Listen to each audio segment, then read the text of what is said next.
नमस्कार. Sangli mission society Kolhapur हितगुज शालेय समुपदेशन कार्यक्रम, त्याचबरोबर कोल्हापूर चाइल्डलाईन, सांगली चाइल्डलाईन आणि रेल्वे चाइल्डलाईन कोल्हापूर यांच्यामार्फत आपण दिनांक 23 ते दिनांक 30 एप्रिल या दरम्यान शिक्षक, पालक, विद्यार्थी यांच्यासाठी कोरोना जागतिक आपत्ती व्यवस्थापन जनजागृती कार्यक्रम राबवत आहोत. याच्यामध्ये जनजागृती कार्यक्रम, समुपदेशन कार्यक्रम आणि गरजेनुसार वस्तुनिहाय आपण मदत करणार आहोत. तर याच्यामध्ये आज जनजागृतीच्या कार्यक्रमामध्ये आपला आज दुसरा दिवस आहे. याच्यामध्ये आपण आज कोरोना साथीच्या काळात बालकांचं संरक्षण कसं करायचं आहे याच्याविषयी माहिती घेणार आहोत. तर आपल्याला कोरोना व्हायरस आणि त्यासारखे आजार ह्याचा मुलांच्या वाढ आणि विकासावरती सध्याच्या वातावरणामध्ये परिणाम कसा होतोय, त्याचबरोबर हा परिणाम मुलांच्या कुठेतरी वाढ विकासावरती दूर काळापर्यंत राहणार नाही ना, किंवा शाळा सुरू झाल्यानंतर या घटकांचा मुलांच्यावरती परिणाम होणार नाही ना, किंवा शाळा जेव्हा सुरू होतील तर त्यावेळेला बरीच मुलं जी आहेत आता घरी बसून होमसिक झालेले आहेत. त्यांच्यामध्ये वेगवेगळे मानसिकरित्या थोडेसे बदल होताना आपल्याला दिसत आहेत. त्यामुळं आपल्याला अर्थातच ज्याप्रमाणे लहान मुलं आहेत, वृद्ध मंडळी आहेत किंवा मध्यवयीन स्त्री पुरुष आहेत यांच्यामध्ये व्यवस्थापन करणं जसं गरजेचं आहे, त्याचप्रमाणे लहान मुलांच्यामध्ये आपल्याला खास करून काळजी घेण्याची गरज आहे असं दिसतंय. अनेक शारीरिक, सामाजिक अडथळ्यांमुळं किंवा मर्यादित अंतर किंवा वावर यावरती मज्जाव येत असल्यामुळं मुलांच्यामध्ये त्यांचं दैनंदिन जे रुटीन आहे, त्याचबरोबर कोणत्याही समाजामध्ये किंवा घटकांमध्ये सध्याच्या काळामध्ये जास्त करून नकारात्मक परिणाम मुलांच्यावरती होताना दिसतोय. सतत घरी राहावं लागतंय, कोणाशी भेटता येत नाहीये, कुणाला बाहेर कुणाशी बोलता येत नाहीये, शेजारचे जे काही मित्रमैत्रिणी आहेत किंवा शाळेचे मित्रमैत्रिणी आहेत यांच्याशी संपर्क करता येत नाहीये. त्यामुळं सतत आणि सतत गेला 1 महिनाभर झाले आपण घरामध्ये आहोत. घरामध्ये आपण खातोय, पितोय, आई-बाबा सांगतात इकडे हात लावू नको, तिकडे हात लावू नको. सतत आल्यानंतर हँडवॉश 10 मिनिटांना हँडवॉशनं हात धुऊ. तर हे सारख्या ज्या इन्स्ट्रक्शन्स मुलांना दिल्या जात आहेत, त्याचबरोबर नेमकं सकाळी उठल्यापासून ते संध्याकाळपर्यंत करायचं काय? टीव्ही बघून झालाय, खेळ खेळून झालंय, चित्र काढून झालेली आहेत, थोडंसं पुस्तक वाचून झालंय, आई-बाबांच्या बरोबर थोड्या गप्पा मारून झाल्यात. एवढं सगळं करून सुद्धा मुलांच्यामध्ये आज कुठे ना कुठेतरी एक बोर्डम येताना आपल्याला दिसतोय. मुलं खूप बोर होतायत. त्यांना नेमका त्यांचा वेळ घालवायचा कसा हेही लक्षात येत नाहीये. त्यामुळं अर्थातच सुट्टी असणं किंवा उन्हाळ्याची सुट्टी असणं, दिवाळीची सुट्टी असणं ह्याच्यामध्ये आणि आत्ता सध्या कोरोनाच्यामुळं असलेलं घरी राहणं ह्याच्यामध्ये जमीन आसमानचा फरक मुलांच्यामध्ये दिसून येतोय. कारण सुट्टीमध्ये आपण बाहेर जाऊ शकतो, हॉलिडे स्पेंड करू शकतो, पिकनिक करू शकतो. पण आत्ताच्या काळामध्ये आपण कुठे जाऊ शकत नाहीये. आपल्याला फिजिकल डिस्टन्स आणि सोशल डिस्टन्स या सगळ्या गोष्टींची खूप काळजी घ्यावी लागत असल्यामुळं मुलांच्या बाबतीमध्ये शारीरिक, मानसिकदृष्ट्या मोठ्या प्रमाणावरती बदल होताना आपल्याला दिसतात. बालकांचं कल्याण, विकास, संरक्षण या व्यतिरिक्त हे प्रसार रोखण्यासाठी आणि नियंत्रित करण्यासाठी वापरले जाणारे उपाय कोविड-19 पासून मुलांना धोक्यात वाचवू शकतात. सदर माहितीच्या माध्यमातून बाल संरक्षण करणाऱ्या सर्वांना बाल संरक्षणाच्या जोखमी समजून घेण्यासाठी ह्या सगळ्या प्रेझेंटेशनचा आणि ह्या ट्रेनिंगचा उपयोग होणार आहे. सोबत त्याबाबत काही समस्या असल्यास किंवा काही मदत आपल्याला म्हणजे गरजेची वाटते आहे. समजा काही मुलं आहेत जी घरच्या घरी बसून त्यांना खूप जास्त मुलं इरिटेट होत आहेत, खूप जास्त चिडचिड होते आहे त्यांना, किंवा त्यांच्यामध्ये काही एक सामान्य रूपाच्या काही आजार आहेत किंवा काही अशा आरोग्याशी संबंधित समस्या आहेत, किंवा काही मुलं जी आहेत ती म्हणजे खूप आपण बघायला आर्थिकदृष्ट्या कुठेतरी वंचित घटकांमधली आहे, झोपडपट्टी एरियामधली आहेत, किंवा त्यांना कशाची तरी गरज आहे. तर अशा सगळ्या गोष्टींसाठी आपल्याला वेगवेगळ्या संस्थांच्या माध्यमातून किंवा आपण जे मदत करणाऱ्या वेगवेगळ्या बाल संरक्षणाच्या जोखमी किंवा संबंधित घटक आहेत त्यांच्याशी आपण सहाय्य घेऊ शकणार आहे. त्याचबरोबर कोरोना व्हायरस हा लहान लहान मुलांच्या आयुष्यावरती अगदी सहजरित्या परिणाम करतोय. शाळेला जाता येत नाहीये, इकडे-तिकडे सवंगड्यांसोबत फिरता येत नाहीये. कोणालाही भेटायचं असेल तर त्यासाठी मज्जाव केला जातोय. त्यामुळं मुलांचं जे काही दैनंदिन वेळापत्रक आहे ते कुठेतरी विस्कळीत होतंय असं आपल्याला दिसतंय. या अवस्थेमध्ये जे पालक आहेत ते त्यांच्या कामामध्ये बिझी आहेत. म्हणजे कोणी शेती करतंय, कोणी घरामध्ये आता म्हणजे 10वी वगैरे पेपर झाले असतील तर शिक्षक आहेत ते पेपर तपासतायत. घरातली काही कामं आहेत छोटी-मोठी, तर आई आहे, आजी आहे हे करतायत. तर त्यामुळं मुलांच्यासाठी रोज शाळेला जाणं, क्लासला जाणं, अभ्यास करणं, शाळेतून आल्यावरती ग्राउंडवरती खेळणं, या सगळ्याच्या सामान्य त्यांचं जे शेड्यूल आहे, हे शेड्यूल कुठेतरी बिघडलेलं आहे आपल्याला दिसतंय. त्यामुळं सकाळी उठल्यापासून ते संध्याकाळपर्यंत करायचं काय? आणि आई-वडील ते त्यांच्या कामामध्ये बिझी आहेत किंवा ते त्यांच्या रेग्युलर रूटीनमध्ये बिझी आहेत. त्यामुळं ते त्यांच्या कामातून मुलांच्याकडं ह्या सगळ्या मोठ्या स्पॅनमध्ये कसे लक्ष देतायत, त्यांचं रुटीन कसं बसवत आहेत आणि खास करून त्यांचं मुलांचं जे काही शारीरिक, मानसिक एनर्जी आहे, ती एनर्जी व्यवस्थित इन्व्हेस्ट होतीये का? त्यांचं जे काही प्रोडक्टिव्हिटी आहे, ती प्रोडक्टिव्हिटी व्यवस्थित कामी येते आहे का? हे पाहणं खूप गरजेचं आहे. त्याचबरोबर या काळामध्ये जर अशा काही गोष्टी व्यवस्थित होत नसतील, तर त्यासाठी आपल्याला काही पर्यायी मार्गही शोधावे लागतील. कोविड-19 म्हणजे कोविड-19 संबंधित भेदभाव किंवा कलंकित जाणीव मुलांबाबत हिंसा आणि मानसिक स्तरावरती अडचणी उत्पन्न करत आहेत, हे काही बाबतीमध्ये कुठेतरी दिसते. जसं की घरामध्ये सध्या म्हणजे जर काम करणारे लोक असतील किंवा सतत मुलांची मागं लागणं, कोणत्यातरी गोष्टीसाठी हट्ट करणं किंवा काही गरजांसाठी सतत मागे लागणं, ह्या सगळ्या गोष्टींमध्ये कुठेतरी मारामारी होणं किंवा हिंसा होणं किंवा मुलांना आई-वडिलांची काही भांडणं असतील किंवा व्यसनाधीनता असेल, या माध्यमातून मुलांच्यावरती हिंसा होण्याची म्हणजे काही प्रमाणामध्ये शक्यता असते. तर त्या ठिकाणी मुलांना प्रोटेक्शन देणं, त्यांना समजावून देणं, त्यांना शारीरिक, मानसिकदृष्ट्या सुरक्षित ठेवणं, या सगळ्या गोष्टींची सध्या गरज आहे. तर सदर जो विषाणू आहे, त्या विषाणूच्या माध्यमातून ज्या महिला, मुली आहेत, त्या आपल्या विविध आजार किंवा थकवा येणे किंवा प्रतिकारशक्ती कमी असणे, अशा मुलींसाठी खास करून म्हणजे ज्यांची मासिक पाळी सुरू झालेली आहे, खास करून किशोरवयीन मुली असतील, तर त्या मुलींसाठी आता सध्याचा जो कालावधी आहे, त्या कालावधीमध्ये मूड चेंजेस होणे, त्याचबरोबर त्यांच्यामध्ये हार्मोनल चेंजेस होणे, मासिक पाळी वेळेवरती न येणे, त्याचबरोबर व्यवस्थित पोषक आहार घेणे, ह्या सगळ्या गोष्टींच्या बाबतीमध्ये कुठेतरी सजग असणं गरजेचं आहे. कारण खास करून मुलींना या कालावधीमध्ये ज्या काम करणाऱ्या महिला आहेत किंवा जे कोणी सहाय्यक तुमच्या घरामध्ये नोकर-चाकर असतील किंवा मदत करणारे कोणी असतील, हे जर येत नाहीयेत किंवा त्यांची आपल्याला सहाय्यता होत नाहीये, तर अशा ज्या काही मुली आहेत किंवा मुलं आहेत, ह्यांच्यावरती म्हणजे त्यांचं जे काही डेली रुटीन आहे, त्याच्या अतिरिक्त हा भार कुठेतरी थोडासा पडताना दिसतोय. त्यांना ही कामं करावी लागतायत. त्यामुळे त्यांची प्रतिकारशक्ती, ते शरीरानं तंदुरुस्त आहेत का? ह्या सगळ्या गोष्टींचं भान राखून मुलांना ह्या सगळ्यामध्ये ॲक्टिव्हिटीमध्ये आपल्याला एंगेज करणं ही आपली गरज आहे. त्यामुळं सामाजिक, आर्थिक संघर्षामध्ये काही मुलं असतील किंवा पॉवर्टी मध्ये काही आपल्याकडे पाहतो आपण की काही दारिद्र्य रेषेच्या अंतर्गत मुलं आहेत, झोपडपट्टीमध्ये मुलं आहेत, तर काही आहेत जी रोडवरतीच राहतायत किंवा काही गरीब आहेत, रस्त्यांवरती रोज भीक मागून खाणारी मुलं आहेत. तर आज अशा मुलांचा सगळ्यात जास्त अडचणी आपल्याला दिसून येतात. तर अशा मुलांना सहाय्य करणं, त्यांच्या जेवणाची, खाण्याची सोय करणं, त्यांच्या आरोग्याच्या काही समस्या असतील तर त्याही पाहणं, या सगळ्यासाठी आपल्याला आता सध्या मदत करण्याची गरज आहे. तर त्यासाठी ज्या काही सहाय्यक संस्था आहेत किंवा हेल्पलाईन आहेत, यांना संपर्क करून त्वरित तुम्ही अशा मुलांची मदत कराल अशी अपेक्षा आहे. तर कोविड-19 हा जो विषाणू आहे, ह्या विषाणूचा अर्थातच सामाजिक परिस्थितीवरती कसा परिणाम होतोय, हे आपण थोडंसं पाहून घेऊया.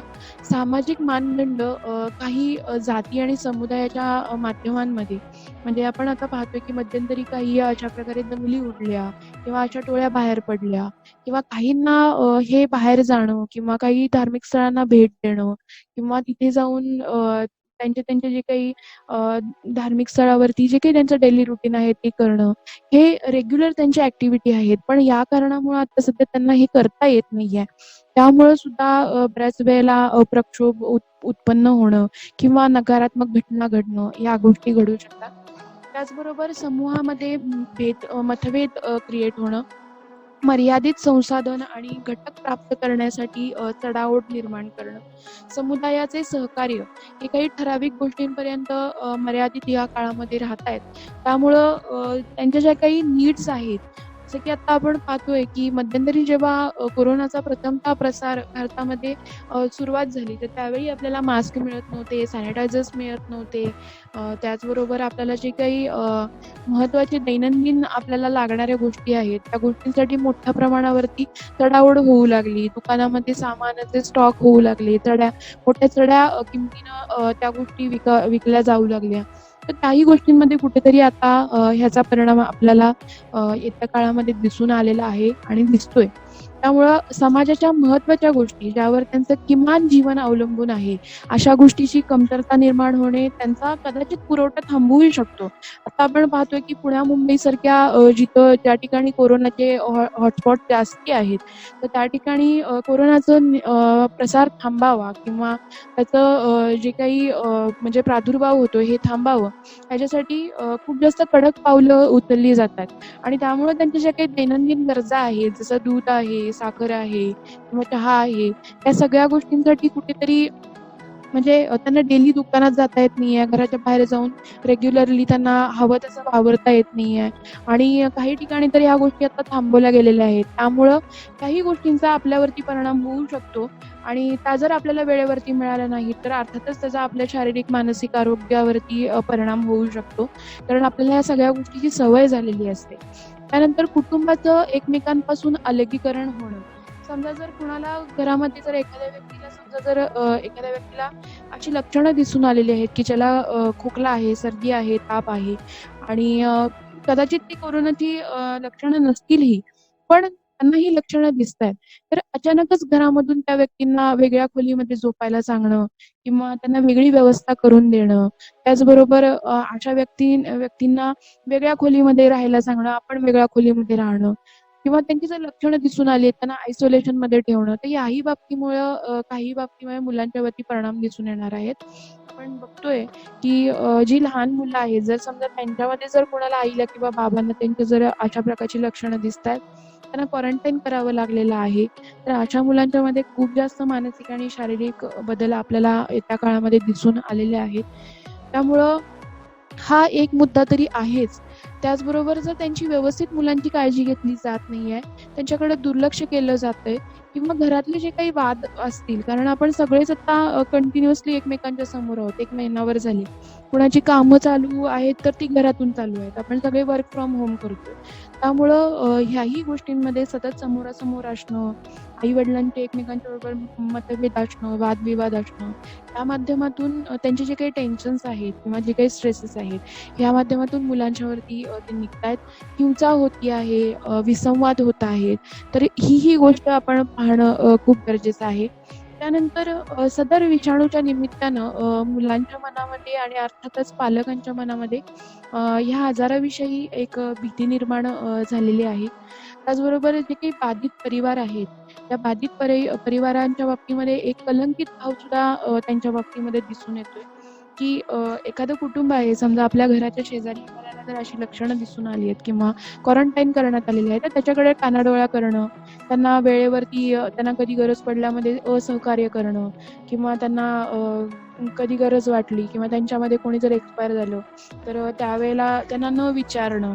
तर अशा प्रकारचे कलंकित भाव आपल्याला थोडेसे दिसून येतायत आणि आपण त्यांना कुठेतरी वाळीत टाकतोय किंवा त्यांना आपल्या समूहामधून वेगळं टाकतोय. अशा प्रकारचं भावना लोकांच्या मनामध्ये दिसून यायला लागलेली आहे.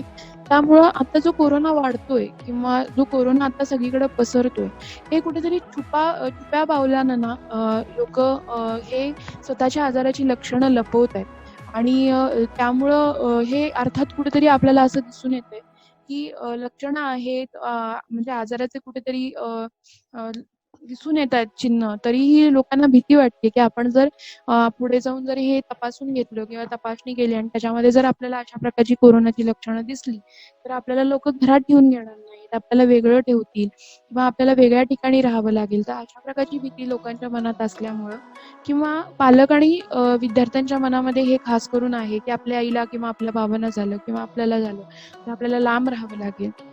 त्यांना दुसऱ्या खोलीमध्ये राहावं लागेल. तर अशा प्रकारची भावना मुलांच्या मनामध्ये असल्यामुळं कुठेतरी चिंता, भय मुलांच्या मनामध्ये आहे. लहान मुलांच्या बाबतीमध्ये खास करून आता आणखी एक दिसणारा महत्त्वाचा मुद्दा आहे, की त्यांच्या बाबतीमध्ये खूप सारे दुर्व्यवहार वाढत चाललेले आहेत. हिंसेला ते बळी पडतायत. मानसिकरित्या संकट त्यांच्यावरती कुठेतरी ओढावेल किंवा भविष्यामध्ये जाऊन आपल्याच घरामधल्या लोकांना असं काहीतरी होईल त्याच्याविषयी सतत मुलं काळजी आणि चिंतेमध्ये असताना दिसतायत. मी असं म्हणणार नाही, की हे सगळ्याच मुलांच्या बाबतीमध्ये आहे. पण जी बाधित मुलं असतील किंवा जी बाधित कुटुंब असतील त्यांच्यामध्ये ही भीती नक्कीच आहे.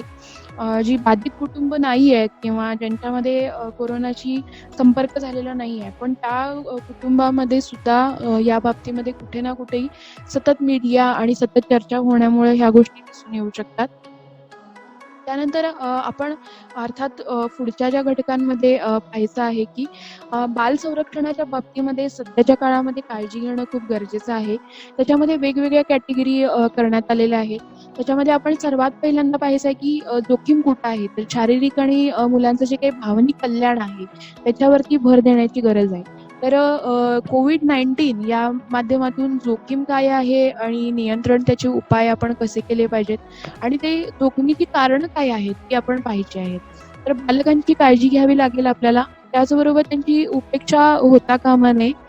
बालकांचं शोषण शारीरिक, मानसिक, सामाजिक कोणत्याच प्रकारचं शोषण होता कामा नये. खास करून जी मुलं रस्त्यावर राहतायत, जे बेगरी करतायत, भीक मागून खातायत किंवा मागून खातायत किंवा आर्थिकदृष्ट्या मागास वर्गातली काही मुलं असतील किंवा काही ठिकाणी असं असेल, की त्या त्या मुलांचं म्हणजे आई-वडीलच नाही आहेत आणि अशी मुलं कुठल्यातरी दुसऱ्याच एखाद्या लोकांच्याकडे राहतायत. तर अशा मुलांच्यासाठी आपल्याला मदत करणं, त्यांच्यावरती कुठलाही दबाव न येणं, त्यांना सुरक्षित ठेवणं ह्या सगळ्या गोष्टीची आपण जबाबदारी घेण्याची गरज आहे. तर ही जोखमीची का कारणं आहेत? तर सगळ्यात महत्त्वाचं कारण म्हणजे आता सध्या शाळा बंद आहे. त्याचबरोबर पालकांची काळजी घेणाऱ्या सेवांची अधिक आता सध्या गरज भासू शकतेय. मला माहीत नाही किती प्रमाणामध्ये आता सध्या म्हणजे ही कंडिशन आहे. पण आता सध्या जेवढी मुलं घरी आहेत किंवा रस्त्यावरती आहेत किंवा आर्थिकदृष्ट्या मागास आहेत तर किंवा झोपडपट्टीमध्ये आहेत, त्यांच्या सगळ्यांसाठी आपल्याला ही सेवा वेळेवरती देणं. त्याचबरोबर घरामध्ये काही आजारी व्यक्तींपासून विलगीकरण करून ठेवणे. काळजी घेणाऱ्या व्यक्ती, संस्था किंवा सेवादूत असतील तर विविध समुदायामध्ये मनोशारीरिक अडचणी उत्पन्न होणे. जसं आपण आता बघतोय की मुलांच्यामध्ये असं मी म्हणणार नाही, पण पालकांच्यामध्ये आणि वेगवेगळ्या सामाजिक स्तरावरती एक पॅनिकिंग सिच्युएशन आहे. समजा जर वेळेवरती दवाखान्यामध्ये गेलोय आणि टेस्टिंग झालंय, टेस्टिंगचे रिपोर्ट येत नाहीयेत किंवा रिपोर्ट आलेले आहेत, पण त्याच्यामध्ये लक्षणं पॉझिटिव्ह दिसतायत. तर त्याहीमुळे त्या बाबतीमध्ये भीती, अतिकाळजी, अतिचिंता किंवा पॅनिकिंग सिच्युएशन क्रिएट होणं ही गोष्ट दिसून येतेय. त्यामुळे ह्या सगळ्या गोष्टींचा कुठेतरी मुलांच्यावरती पण निगेटिव्ह परिणाम होतोय. आपले आई-वडील अचानक घाबरतायत, चिंतित होतायत किंवा पॉझिटिव्ह जर रिपोर्ट मिळाला आहे, तर त्यांची जी काही म्हणजे त्यांना विलगीकरण करून ठेवावं लागतंय. तर आपली मुलं आई-वडिलांना सोडून राहू शकत नाहीत किंवा ती लहान आहेत. त्यामुळे त्यांना ह्या सगळ्या गोष्टी नवीन आहेत. त्यामुळं ह्या काळामध्ये मुलांचं खरं तर आपण मनोबल वाढवणं, त्यांना मानसिक, शारीरिकदृष्ट्या त्यांची काळजी घेणं आणि त्यांच्या किमान गरजांच्या बरोबर त्यांचं जे काही भावनिक संतुलन आहे, त्याच्याकडे पाहण्याची अत्यंत गरज आहे. त्याचबरोबर दुसरा एक मुद्दा आहे, की पालक आता सध्या खूप त्यांच्या ॲक्टिव्हिटीमध्ये बिझी आहेत. शेती करणारे पालक असतील तर ते त्यांच्या कामामध्ये हे आहेत बिझी आहेत. त्याचबरोबर कोणी घरात बसून काम करत असेल तर ते त्यांच्या कामामध्ये बिझी आहेत. पण हे सगळं होत असताना मुलं कुठे खेळतायत किंवा ती कोणाबरोबर खेळतायत किंवा त्यांचं काय चालू आहे समजा जर राग आलाय किंवा चिडचिड झालीये, तर त्या माध्यमातून मुलांचा काही चुकीच्या गोष्टींच्या बाबतीमध्ये हाताळणी होऊ नये. जसं घरामध्ये काही विषारी औषधं असतील किंवा जर काही कीटकनाशकं असतील किंवा दारूसारखे पदार्थ असतील, तर यांच्याशी त्यांची हाताळणी होऊ देऊ नका. त्याची काळजी घ्या, की त्यांचा सेफ्टी वावर घरामध्ये असणं खूप गरजेचं आहे. त्यानंतर मुलांच्या बाबतीमध्ये लिंग आधारित हिंसा आणि संरक्षण या बाबतीमध्ये काळजी घेण्याची खूप गरज आहे. मुलांच्या बाबतीमध्ये सध्याच्या काळामध्ये आपण कालचाच जर रिपोर्ट पाहायला गेला तर सगळ्यांना माहिती आहे की लैंगिक शोषण मुलांच्या बाबतीमध्ये थोडंसं वाढत चाललेलं आहे. मुलांच्या बाबतीमध्ये पोर्नोग्राफीचं प्रमाण वाढत चाललेलं आहे. त्या मुलांना गरज आहे, मुलांना जेवण मिळत नाही आहे, वेळेवरती कपडे मिळत नाही आहे, तर त्यांच्यापर्यंत सेवा ज्या आहेत, वेगवेगळ्या संस्था आहेत, त्यांच्या माध्यमातून पोहोचण्यासाठी थोडासा विलंब होतोय, कारण क्वारंटाईनमुळं आपलं जे काही दळणवळण आहे, या दळणवळण सध्या बंद आहे. त्यामुळे संपर्क होण्यास थोडासा उशीर होतोय. त्यामुळे अशा मुलांना जर तुम्हाला कुठे दिसत असेल, तर अशी गरजू मुलं, तर त्या मुलांना मदत करा, पालकांना मदत करा. त्याचबरोबर कौटुंबिकरित्या जास्ती कलह निर्माण होत आहेत. त्याचबरोबर व्हायलन्स ही मोठ्या प्रमाणावरती निर्माण व्हायला लागलेल्या आहेत. त्यामुळं मारामारी होणे किंवा हातपिटाई होणे, ह्या सगळ्या गोष्टी थोड्याशा घडतायत. तर अशा काही समस्या असतील तर संपर्क करा, फोन करा. पालकांसाठी, खास विद्यार्थ्यांसाठी आपण मदत करतोय. त्यामुळं कौटुंबिकरित्या पालकांना संरक्षण मिळणे खूप गरजेचं आहे. घरातील मूलभूत गरजा ज्या आहेत त्या प्राप्त करण्यासाठी थोड्याशा अडचणी होतायत. वेळेवरती राशन मिळत नाहीये किंवा औषध गोळ्या मिळत नाहीयेत. याहीमुळं टेन्शन मुलांच्यामध्ये असेल किंवा पालकांच्यात असेल. तर घरातील ज्या काही मुली आहेत त्यांच्यासाठी मी खास मगाशी मुद्दा आपल्याशी शेअर केला, की ज्या वयात आलेल्या मुली आहेत, मोठ्या मुली आहेत, किशोरवयीन मुली आहेत. तर आता ज्या काही घरामध्ये काम करणाऱ्या महिला असतील किंवा सगळेच आता आपण कामाच्या निमित्तानं रोज बाहेर असतो. त्यामुळे कामाचं डिस्ट्रिब्युशन होतं. थोडंसं त्याचा भार कमी होतो. पण आता आपण सगळेच घरी आहेत आणि खूप तर मोठं कुटुंब असेल, तर त्या कुटुंबामध्ये ज्या काम करणाऱ्या रोज म्हणजे कामगार महिला असतील किंवा त्या आता येत नाहीयेत. त्यामुळं महिलांच्या वरती भार पडतोय याचा आणि त्याचं कामाचं डिस्ट्रिब्युशन हे कुठेतरी ज्या मोठ्या मुली आहेत, त्या मोठ्या मुलींच्या वरती येतंय. ज्या किशोरवयीन मुली आहेत त्यांच्यावरती येतंय. त्यामुळे त्यांच्या आरोग्याच्या समस्यांकडे आपल्याला लक्ष देण्याची फार गरजेचे आहे. त्यांचा आहार, त्यांचं पोषण, त्यांना व्यवस्थित न्यूट्रिशन मिळतंय आहे का? समजा जर त्यांना काही कमजोरी आहे, प्रतिकारशक्ती कमी आहे, तर त्या मुलींची काळजी घेणं खूप गरजेचं आहे. त्यानंतर बाल संरक्षणाच्या बाबतीमध्ये जोखमीचा जो पुढचा मुद्दा आहे, शारीरिक आणि मनोशारीरिक समस्या सध्या खूप मोठ्या प्रमाणावरती वाढतायत. लहान मुलांचं आजारी पडणं, जरी ताप, खोकला, सर्दी असं काही किरकोळ जरी असेल, तर त्यातूनही भीती निर्माण होणं, की आमच्या मुलांना असं काही होईल का? किंवा मुलांना असं स्वतःला वाटू लागते, की आता मला सर्दी झाली आहे किंवा मला ताप आलाय, तर मला कोरोना होईल का? अशा प्रकारची भीती मुलांच्यामध्ये आहे. पालकांच्यात जास्त आहे. त्यामुळं ती एक गोष्ट असू शकते. कोरोनाच्या माध्यमातून सध्या जगभरामध्ये जे काही मृत्यूची आकडेवारी येतेय, तर त्याची सगळ्यात जास्त भीती आहे आणि दुसरं म्हणजे मृत्यू झाल्यानंतर त्या व्यक्तीचं ज्याप्रमाणे काय होतंय, हे आपण सध्या सोशल मीडियावरती पाहतोय. त्यामुळं त्याची भीतीही पालकांच्या मनात आणि विद्यार्थ्यांच्या मनामध्ये किंवा मुलांच्या मनामध्ये असू शकते. त्यामुळं घरातली कुठली व्यक्ती जर आजारी पडली, तर ती आपल्यापासून दूर जाईल का? किंवा तिला हा आजार होईल का? तर अशा प्रकारच्या चिंता मुलांच्या मनामध्ये येऊ शकतात. किंवा एखाद्या मुलाला समजा किंवा पालकांना काही जुना मानसिक आजार आहे किंवा दुसरा काही एखादा क्रॉनिक आजार आहे, तर त्यांनाही ह्या माध्यमातून मनोशारीरिक समस्या उत्पन्न होऊ शकतात. त्यामुळं हे सगळं होत असताना ज्या काही कोरोनाची तर समस्या आहेच, म्हणजे कोरोनाच्या बाबतीमध्ये तर अडचणी आता आपल्याला दिसतायतच. पण याही बाबतीमध्ये इतर आजारांच्या बाबतीमध्ये सुद्धा जे कोणी हेल्थ केअर देणारे सर्व्हिसेस आहेत, दवाखाने आहेत, डॉक्टर्स आहेत किंवा पॅरामेडिकल्स आहेत, यांच्यावरती सध्या दबाव निर्माण होतोय. मानसिक आजाराशी संबंधित किंवा मानसिक स्वास्थ्याशी संबंधित सध्या समस्या जास्त उत्पन्न होत आहेत. अँझायटी वाढती आहे, अतिचिंता, अतिविचार आणि दुसरं म्हणजे की भविष्याविषयी काळजी वाटणं. या सगळ्या गोष्टींचा कुठेतरी परिणाम जास्त दिसतोय. त्यामुळं काळजी घेण्याची खूप गरज आहे. आपलं शारीरिकदृष्ट्या आपण स्वतःला सांभाळणं गरजेचं आहे. कारण आपलं मन आणि शरीर हे एकमेकांशी संलग्नित आहे. जर अतिविचार आणि अतिकाळजी वाढल्या, तर त्याचप्रमाणे आपल्याला अति डोकं दुखणं, पाठ दुखणं, आपले स्नायू दुखणं अशा किरकोळ-किरकोळ समस्या आपल्याला जाणवू लागतात आणि मग त्याचं पुढे महाभयंकीकरण होतंय. त्यामुळं काळजी घेणं खूप गरजेचं आहे. दुसरं की सगळीकडे आता या निमित्तानं आपल्याला कौटुंबिक धैर्य देण्याचे फार गरजेचं आहे. आपल्याला ज्या काही अडचणी आहेत, त्या अडचणींमधून व्यक्तींना वेळेवरती उपचार मिळणं फार गरजेचं आहे. दुसरं म्हणजे ज्या अफवा पसरतायत, त्या अफवेचा लहान मुलांच्यावरती सुद्धा परिणाम खूप येतो. मी बहुतांश हे सांगेन, की आता सध्या जे वेगवेगळे ॲप्लिकेशन्स आहेत, जसं TikTok हे मी मुद्दामून सांगेन, की मी पाहते की TikTokवरती सध्या कोरोनाचे जे व्हिडिओज वगैरे आहेत, त्याच्यात लहान मुलांचा वापर केला जातोय, की त्यांना सर्दी आली आहे, त्यांना खोकला आलाय आणि तो आजारी पडलाय. अशा प्रकारचं वेगवेगळी ॲक्टिंग मुलांना करावी म्हणजे मुलं करतायत. It's a part of fun किंवा it's a part of game असं असू शकतं. पण यातून बरेच वेळेला असं होतंय, की बेपनाव होतात. म्हणजे जर खोकलाय, शिंकलाय आणि बाबा याला कोरोना झालाय.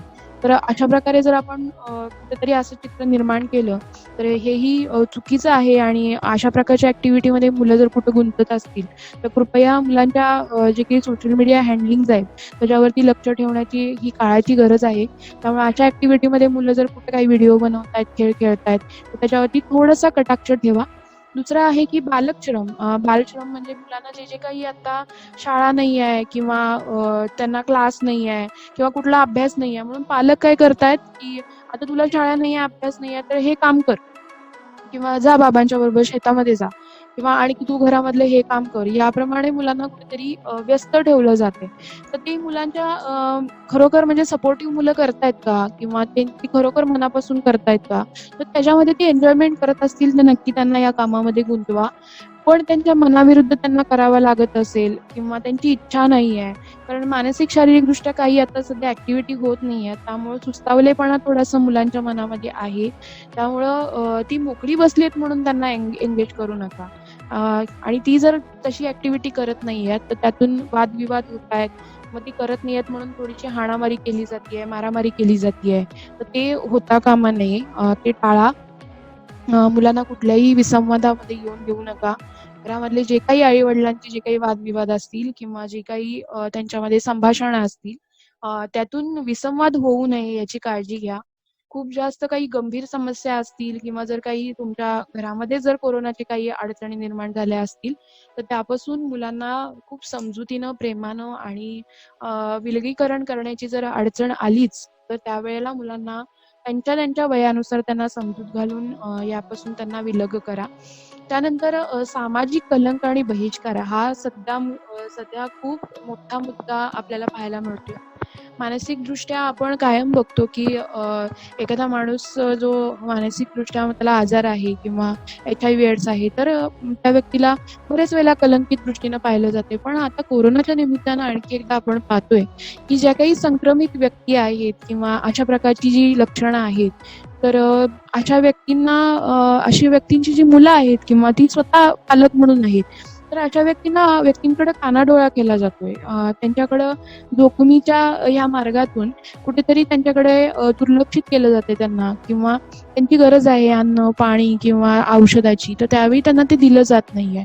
तर अशा प्रकारे कुठेही ही ॲक्टिव्हिटी होऊ नये आणि अशा व्यक्तींना त्वरित आपण आपले डिस्टन्सचे जे नियम आहेत, त्या नियमाच्या अंतर्गत आपण त्यांना मदत करू शकतो. त्यामुळं हे खूप महत्त्वाचं आहे. त्यांना दुर्लक्षित करू नका. त्यांच्याकडे कलंकित नजरेनं पाहू नका. जे काही विधी संघर्षग्रस्त मुलं आहेत, वेगवेगळ्या इन्स्टिट्यूशनमध्ये आहेत, त्या इन्स्टिट्यूशनमधल्या मुलांना सामाजिक स्तरावरती वेगवेगळ्या संस्थेच्या माध्यमातून मदत करा. त्यांना जे काही लागणाऱ्या किमान गरजा आहेत, अन्न, निवारा आणि कपडे, तर याच्या बाबतीमध्ये त्यांना सध्या देणं गरजेचं आहे. मुलं कुठल्या अडचणीमध्ये नाही आहेत ना, त्यांचा चुकीचा वापर केला जात नाहीये ना, ह्याच्याकडे कटाक्ष ठेवा. त्यानंतर जे काही आपल्याला ह्याच्यामध्ये का बरं जोखीम आहे आणि जोखमीची कारणं काय आहेत, त्याच्यामध्ये हेही पाहायचं आहे, की हे वंचित घटक आहेत. त्या वंचित घटकांच्याकडं म्हणजे कुठेही असं नको व्हायला, की आपण ठराविक मुलांच्यासाठीच काम करतो आणि त्या मुलांच्यासाठी नाही करणार आहे. तर आपल्याला सगळ्याच मुलांच्यासाठी काम करायचं आहे. आपण बाहेर पडू शकत नाहीये, त्यांना रस्त्यावर जाऊन मदत करू शकत नाहीये. तर वेगवेगळ्या संस्थांशी तुम्ही संपर्क साधू शकता. सध्या आपण हा उपक्रम त्याच्यासाठीच घेतोय. तुम्ही चाइल्डलाईनची मदत घेऊ शकताय. तुम्ही आम्हाला फोन करू शकताय. काही मुलांना जर समुपदेशनाची गरज असेल किंवा काही जरी अन्नधान्य किंवा आणि कशाची गरज असेल, तर प्लीज कृपया करून आम्हाला तुम्ही संपर्क करू शकता. त्यानंतर कोरोनाच्या काळामध्ये आपल्याला मुलांचं मानसिक व्यवस्थापन करायचंय. तर ते कसं करायचंय ते पाहून घ्या. लहान मुलं किशोरवयीन मुलांसोबत कोरोनाच्या बाबतीमध्ये कसलीही लपवालपवी न करता शांतपणे आणि त्याचा कुठेही जास्त गौप्यस्फोट न करता त्याला भयानक रूप न देता आपल्याला चर्चा करायची आहे. मुलं आपल्याला प्रश्न विचारणार, की "का हा कोरोना होतो? मी सारखा का हात धुवायचा?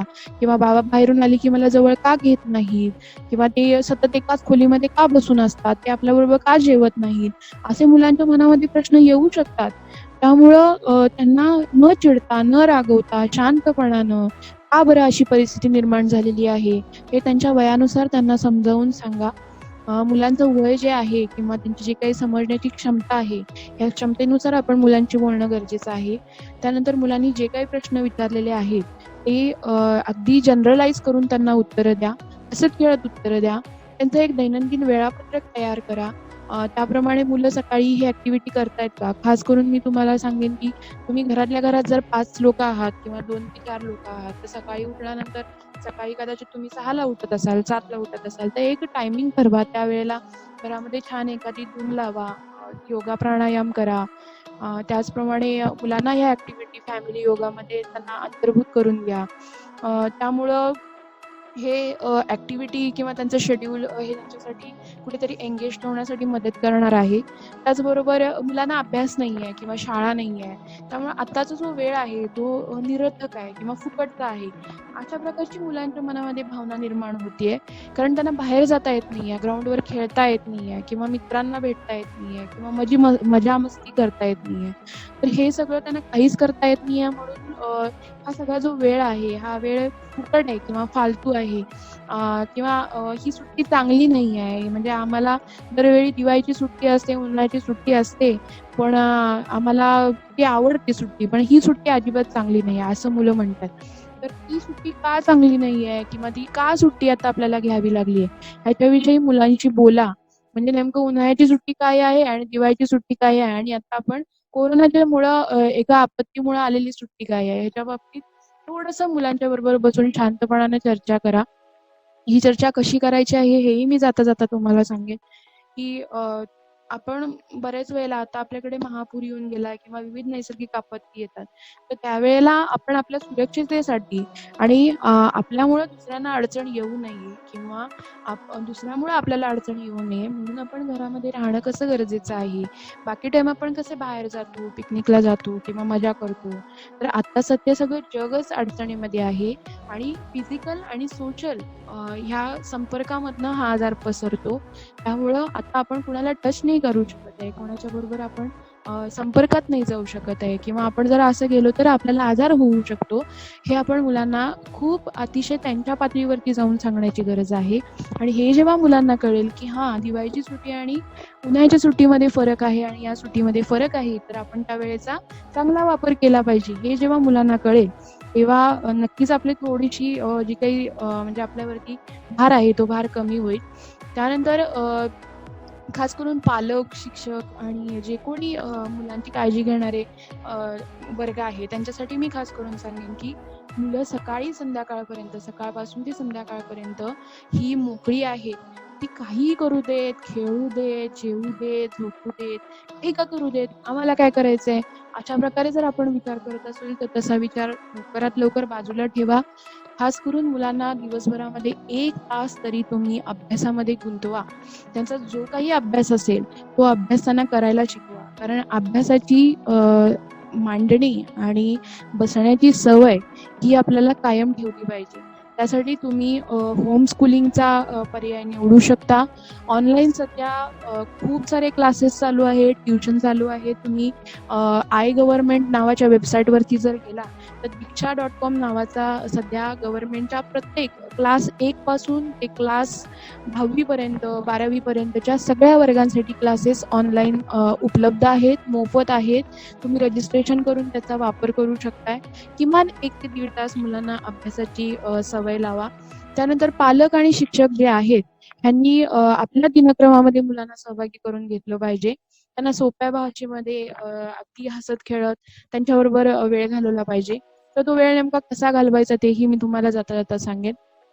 की त्याच्या आधी आपण थोडंसं पाहूया की नेमकं मुलांच्यामध्ये सध्या शारीरिक, मानसिकदृष्ट्या काय-काय बदल घडून येतात. एकतर मुळामध्ये खूप जास्त मुलांच्यामध्ये जर त्यांना कोरोनाची लक्षणं असतील किंवा काही बाधित बालकं असतील, तर ही लक्षणं सगळी त्यांच्याशी संबंधित प्रकर्षानं दिसतात. पण बाधित मुलं नाहीये, घरामध्ये सेफ आहे. पण तरीसुद्धा ही लक्षणं मुलांच्यामध्ये जास्ती करून दिसतायत. तर सगळ्यात महत्त्वाचं म्हणजे मुलांना जास्त रडू येणं, राग-राग, चिड-चिड होणं, अति काळजी आणि अति चिंता वाटणं, की काय होणार? मग मला कधी बाहेर जायला मिळणार? मी कधी भेटायचं? मग मी कधी या माझ्या मित्र-मैत्रिणींना भेटायचं? अशा प्रकारे मुलांना वाटू शकतं. त्यानंतर त्यांच्या खाण्यापिण्याच्या ज्या सवयी आहेत, त्या सवयी या काळामध्ये बदललेल्या आहेत. त्यामुळं त्याच्याकडे लक्ष द्या. वेळेवरती झोपणं, वेळेवरती खाणं, थोडंफार इकडं-तिकडं झालं तर ठीक आहे.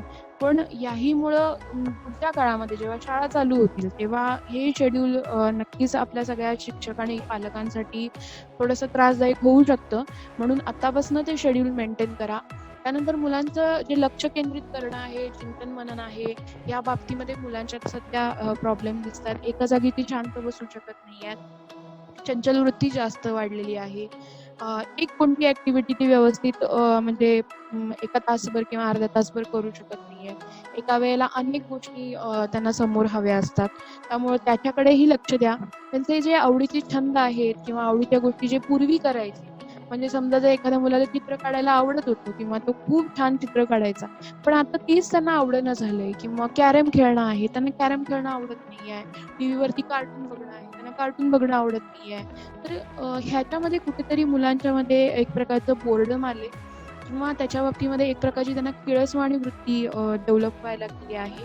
त्यामुळे त्याकडे लक्ष द्या किंवा त्यांना अचानक ह्या सगळ्या अति बोर्डम, अति घरात राहणं, होमसिकनेस ह्याच्यामुळं काही शारीरिक पण वेदना जाणवायला लागतात. माझं डोकं दुखतंय आई, माझे पाय दुखतायत, माझे हात दुखतायत, माझे सतत पाठ दुखतायत. अशा किरकोळ तक्रारी मुलांच्या बाबतीमध्ये दिसून येतात का हे पहा.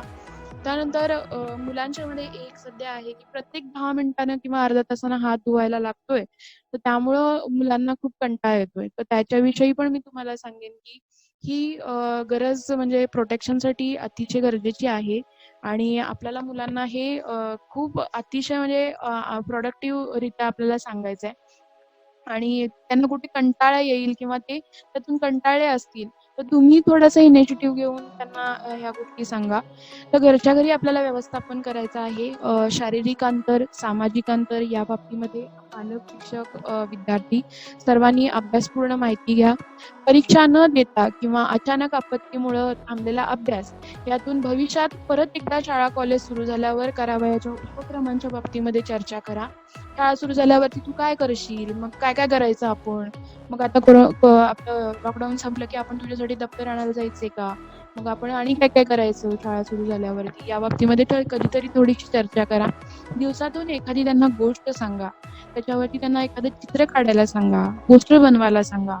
दिवसातून कधीतरी सगळ्यांनी मिळून एखादा तुम्ही ग्रुपमध्ये एखादं नृत्य करा, गाणं म्हणा, त्याचा व्हिडिओ तयार करा. यातून मुलांना कौतुक वाटू शकतं, त्यांना प्रेरणा मिळू शकते. उत्स्फूर्तपणे मुलं या ॲक्टिव्हिटीमध्ये आनंद घेऊ शकतात. त्यामुळं तुम्ही या प्रकारे करू शकता. त्यानंतर हस्ताक्षर सुधारणेला भर द्या.